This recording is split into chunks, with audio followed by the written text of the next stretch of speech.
never thought people had been hurt. They lied to me.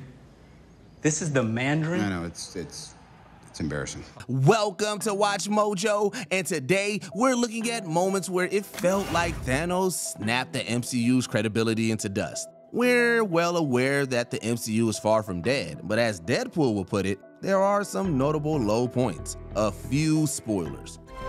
Colonel Rhodes? How long have you been in here? Number 10. Ross and Valentina's entire subplot. Black Panther, Wakanda Forever. With tragedy looming over the production, Ryan Coogler delivered a worthy follow-up to his Oscar-winning game changer. That is, whenever the focus was kept on Wakanda. Director de Fontaines? Really? Well, the film comes to a screeching halt whenever it cuts to Everett K. Ross and Valentina Allegra de Fontaine, who used to be married, by the way.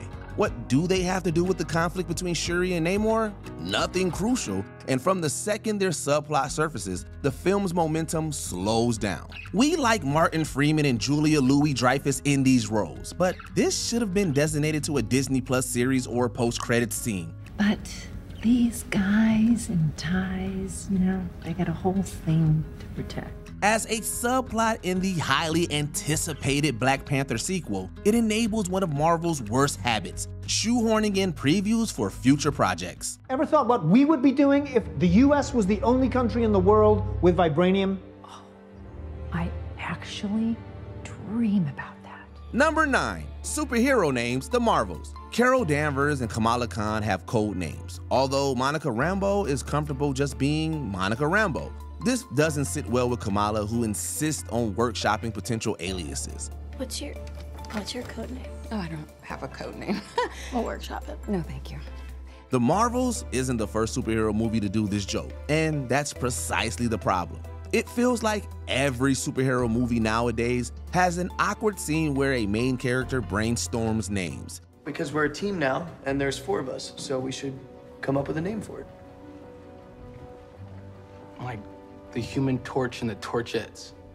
No. This might have been a little funny at first, but it's become one of the genre's most redundant tropes. The Marvels arguably drove it into the ground, as Kamala tries to make Professor Marvel happen. It's not going to happen. Firefly, Nightlight, Countess Marvel, Mistress Marvel, Dr. Marvel, Dr. Bright, Professor Marvel. This running gag reflects the film's larger problem. It has nothing new to offer, which may be why this was a rare Marvel bomb. Number 8, the ice cream song, Doctor Strange in the Multiverse of Madness. Okay, so, well, listen to this. I'm gonna start it. No, I wanna start it. I wanna start it. Multiverse of Madness is a solid addition to Phase 4, as long as you don't think too hard about the plot. That said, why is Wanda drawn to this particular reality? There are infinite others she could slip into, preferably one with vision, yet she solely focuses on this one. Why? Because Billy and Tommy sang her a cringy song about ice cream. Yeah, let's talk about that.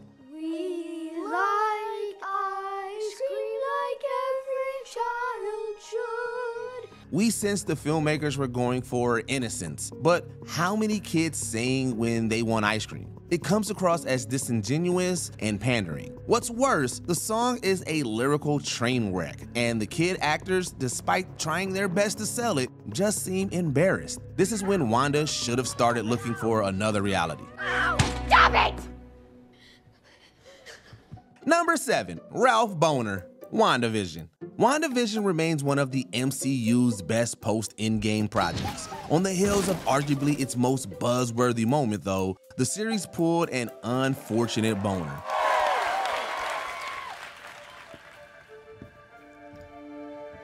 Long lost bro get to squeeze his stinking sister to death or what? Episode 5 ends with the bombshell that Wanda recast Pietro with Evan Peters, suggesting that the X-Men have finally arrived in the MCU. Never told me much about your brother. I had no idea he'd be so... Go! Great with kids. The finale trolled us big time, revealing that this isn't Quicksilver from another universe. He's just a random neighbor that Wanda cast as her brother to keep up the ruse. To add insult to injury, they named the character Ralph Boner, emphasizing just how useless this subplot was. You're Ralph Boner? Boner. We wouldn't be so upset if Peter's debut hadn't built up such promise. The twist stopped the hype train dead in its tracks. Number 6, Pip the Troll, Eternals. Oh, my ears! My eyes are numb. No more drunk teleporting for you! The plot wasn't especially engaging, and we still can't remember most of the characters' names, but at least Eternals had some lovely visuals. Then we got to the post-credit scene. Behold! We feel like Marvel thought Harry Styles' Star Fox would be the key takeaway. Audiences were far more distracted by his abominable CGI companion, Pip the Troll. It's always great hearing Patton Oswalt's voice. Ironically though, it probably would have been funnier and less costly if Oswalt showed up wearing pointy ears.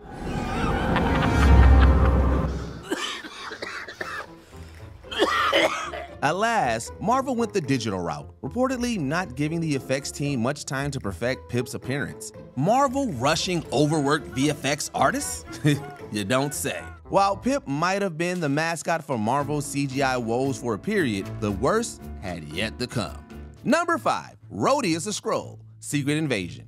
Please tell me this isn't true. Are you listening to this insanity? Of course it isn't true. Between Maria Hill's unceremonious death and the AI scandal surrounding the opening titles, Secret Invasion left numerous viewers saying, you know, we don't have to watch everything MCU related, even if you gave up after one episode. It was hard to escape the online backlash concerning Rhodey. In episode 4, we learned that a Skrull named Rava has been posing as him. The real Rhodey is rescued in the finale, but exactly how long has he been incapacitated? You've been held hostage for a long time.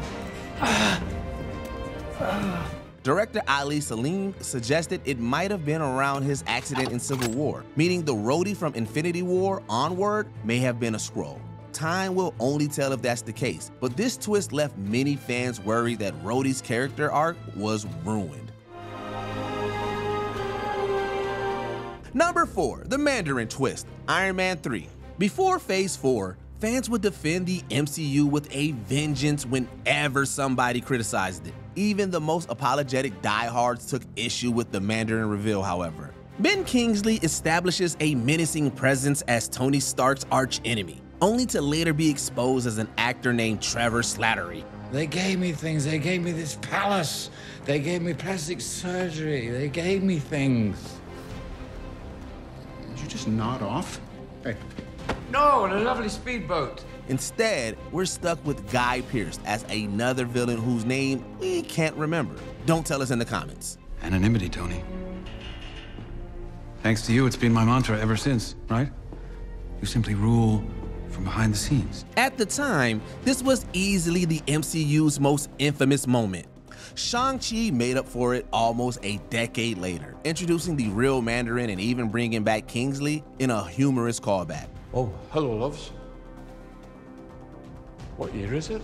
While this softened the blow, it's disappointing that we'll never get to see Iron Man go up against the true Mandarin in this continuity.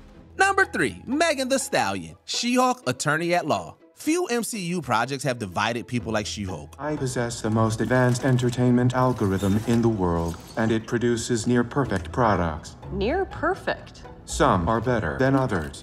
Where some think it's a fun meta commentary, the haters say it's an insult to the MCU, pointing to the Megan Thee Stallion meme as Exhibit A. That's right, there's only one Megan Thee Stallion. Next to mine. Fans have argued that there's a double standard, claiming that if Deadpool twerked with the rapper, there wouldn't be such discourse. To an extent, we agree. But there's a key difference: consistency. Even when emotionally invested, Deadpool never takes anything that seriously. A beautiful, hairless, twizzler-legged baby boy. Christ, it's disturbing. Jennifer Walters wants to be taken seriously as a lawyer, but she occasionally acts like a college freshman. So when you have her twerking with the body singer, it can feel unbalanced. Regardless, Tatiana Maslany said shooting the scene was the greatest day and moment of her life. Oh, you are way more fun than my last lawyer. I will kill for you, Megan Thee Stallion.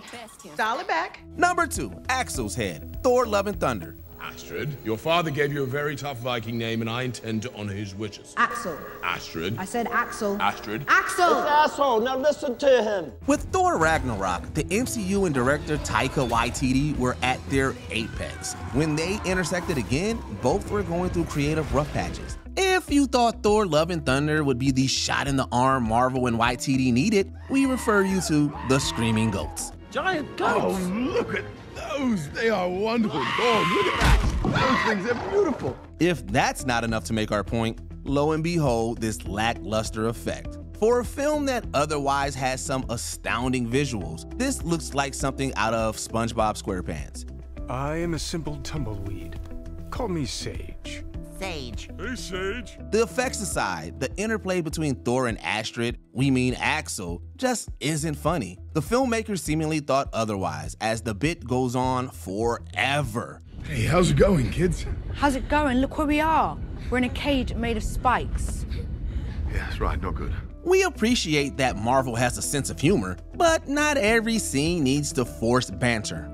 Before we continue, be sure to subscribe to our channel and ring the bell to get notified about our latest videos. You have the option to be notified for occasional videos or all of them. If you're on your phone, make sure you go into your settings and switch on notifications. Number 1, Modok, Ant-Man and the Wasp: Quantumania. Darren is dead! There is only Modok!